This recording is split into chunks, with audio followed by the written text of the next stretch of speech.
Après la grande édition des 19h, 20h, Jean-Marie Kassamba aura comme invité dans JMK Today Lambert Mende Omalanga. Donc restez branchés sur Télé 50 pour suivre ce programme alléchant aussi important.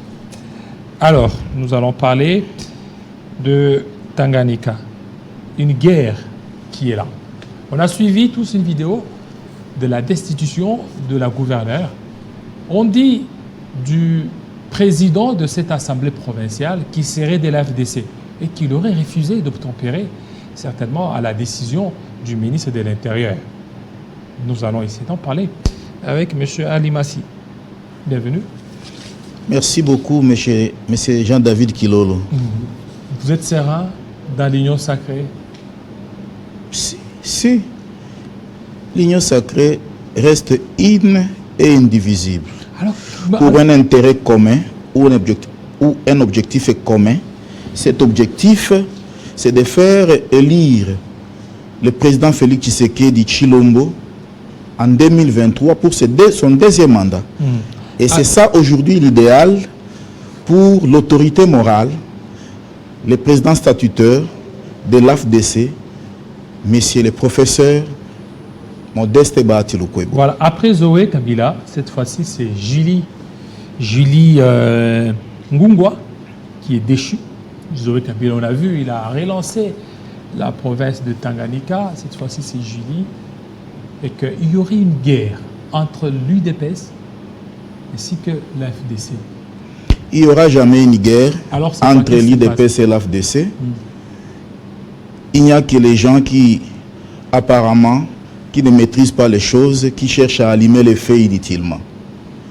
Et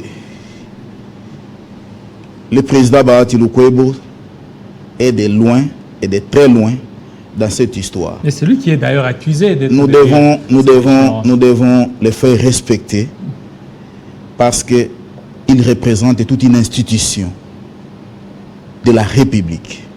Et si c'est comme ça que la République doit marcher, je te dis, M. David, je suis désolé. Le président Bahati doit être respecté.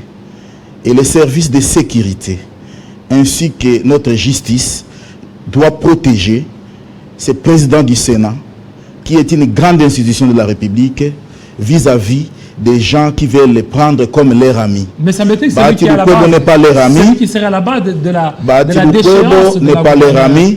Il est président du Sénat. Laissez-moi vous rappeler l'histoire. Il y a un audio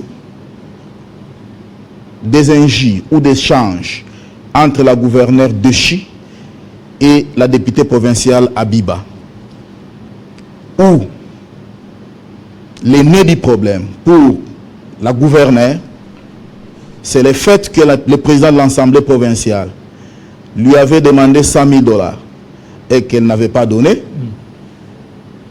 Selon elle, ça posait des problèmes.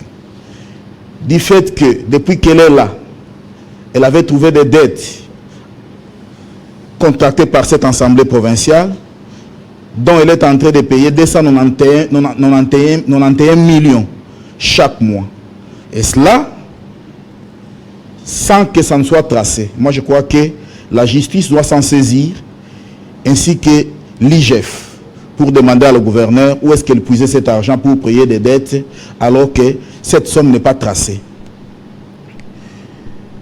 Elle accuse cette assemblée provinciale de l'avoir malmenée inutilement parce qu'elle ne mobilise pas, parce qu'elle ne gère pas bien. Elle-même a dit qu'elle a trouvé 150 000 $. Aujourd'hui, elle est au moins à 500 000. Et la députée Abiba l'accuse de l'insoumission ou du non-respect vis-à-vis des députés provinciaux. Où se trouve le problème de Bahati Lukwebo là-dedans? Ce qui étonne dans tout ça... Comment le président de l'Assemblée provinciale peut exiger, peut demander 100 000 $? Ça reste à vérifier, M. David. Les faits ne se décrètent pas.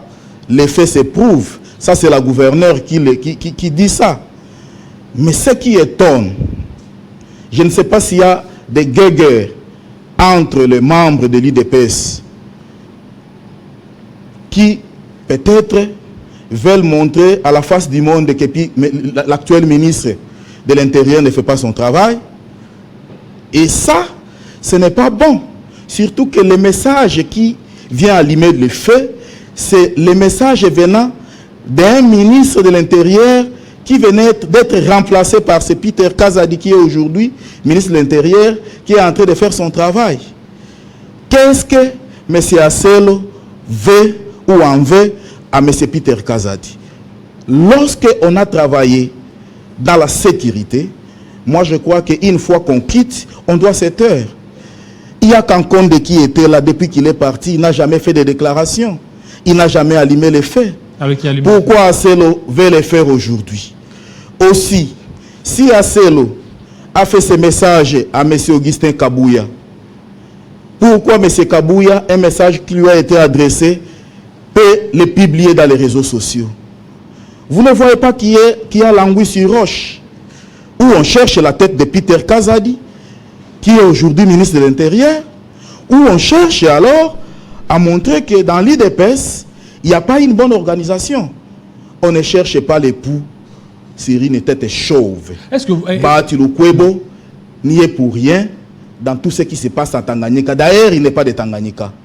Oui, mais il n'est pas de Tanganyika. Il n'est pas de Tanganyika. Il n'est pas de Tanganyika. Il a quel intérêt? Mais il a des représentants. Ce qui intéresse Bahati Lukwebo aujourd'hui, ce qui l'intéresse, pendant que le mandat est en train de prendre fin, pendant que ceux qui se disputent les gouvernorats des provinces, alors qu'il ne reste que quelques mois, ce qui intéresse le président Bahati aujourd'hui, c'est comment faire passer le président Félix Tshisekedi en 2023 comme président de la République en fait de briguer son deuxième mandat. Pourquoi Bahati Lukwebo ne pèse pas de tout son poids pour demander au président de l'Assemblée provinciale de pouvoir un peu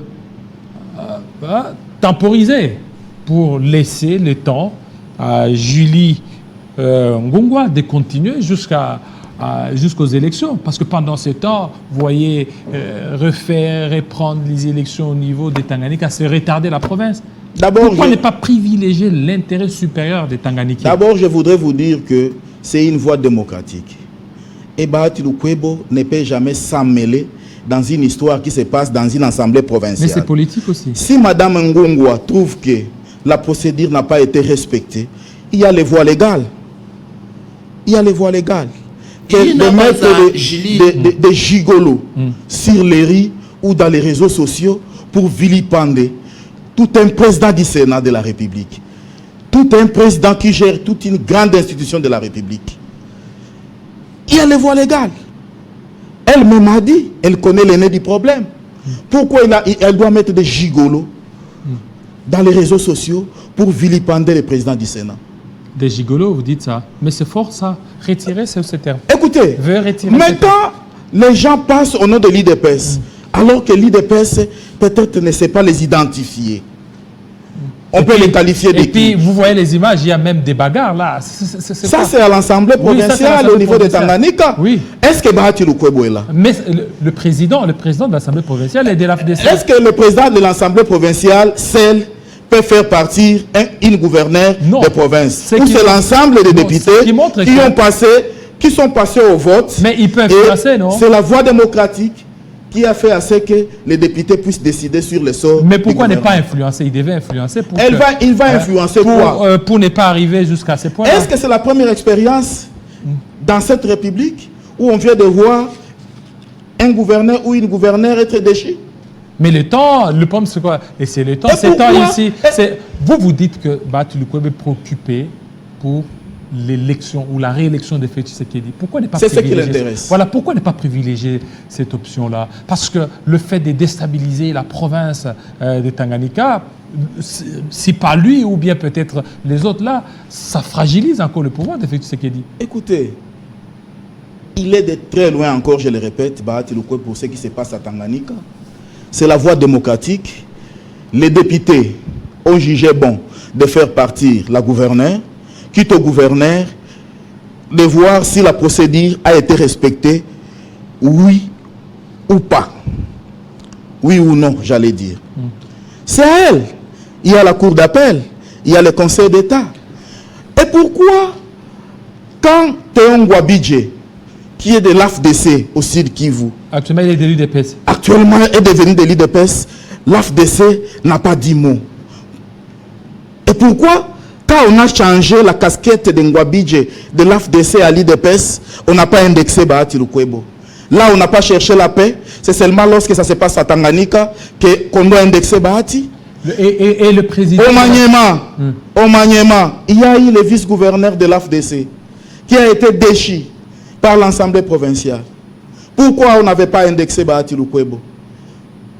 C'est l'Assemblée provinciale qui avait pris une décision, quand bien même que le vice-gouverneur de Maniema, assumé l'intérim du gouverneur, a été déchu. Bahati Lukwebo, c'est parce que c'est une voie démocratique. C'est la Constitution. Et c'est clair. Il ne peut pas se mêler dans une histoire qui se passe dans une assemblée provinciale. En tout cas, nous devons épargner M. Bahati Lukwebo. On l'a trop cité alors qu'il est innocent. Voilà, il en a marre de tout ça. Et le président de l'Assemblée provinciale aurait demandé un voyage, que la gouverneure puisse l'amener en France par rapport à l'audio qui circule sur les réseaux sociaux. En tout cas, moi, c'est à eux de nous éclairer là-dessus. Si ce que la gouverneure a dit est vrai, ou si cela a été peut-être la volonté du président de l'Assemblée provinciale vis-à-vis du gouverneur, ça reste à vérifier. Mais en quoi Bahati est là-dedans? Et pourquoi on doit les citer? On doit quand même les respecter. Bahati Lukwebo a des enfants intelligents, des enfants bien éduqués. C'est un papa responsable. On doit quand même l'épargner pour certaines choses. Il n'est pas là pour que tout le monde vienne le citer comme s'il était devenu leur ami. Il est quand même le président du Sénat.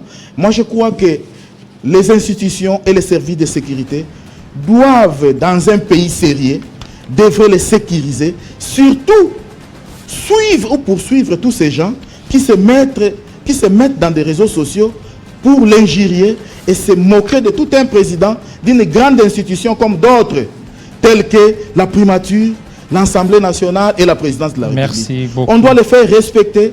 Et ça, nous demandons au secrétaire général de l'IDPS, M. Kabouya, que nous respectons beaucoup, de revoir ce que les Phénix faisaient.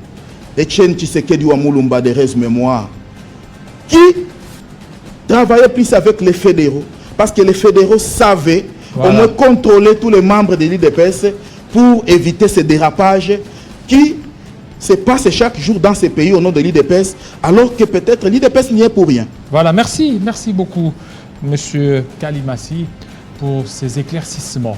Alors que le président de l'API, ou l'autorité morale de l'API, Joseph Kokonyangi, se préparait à aller à Pangui.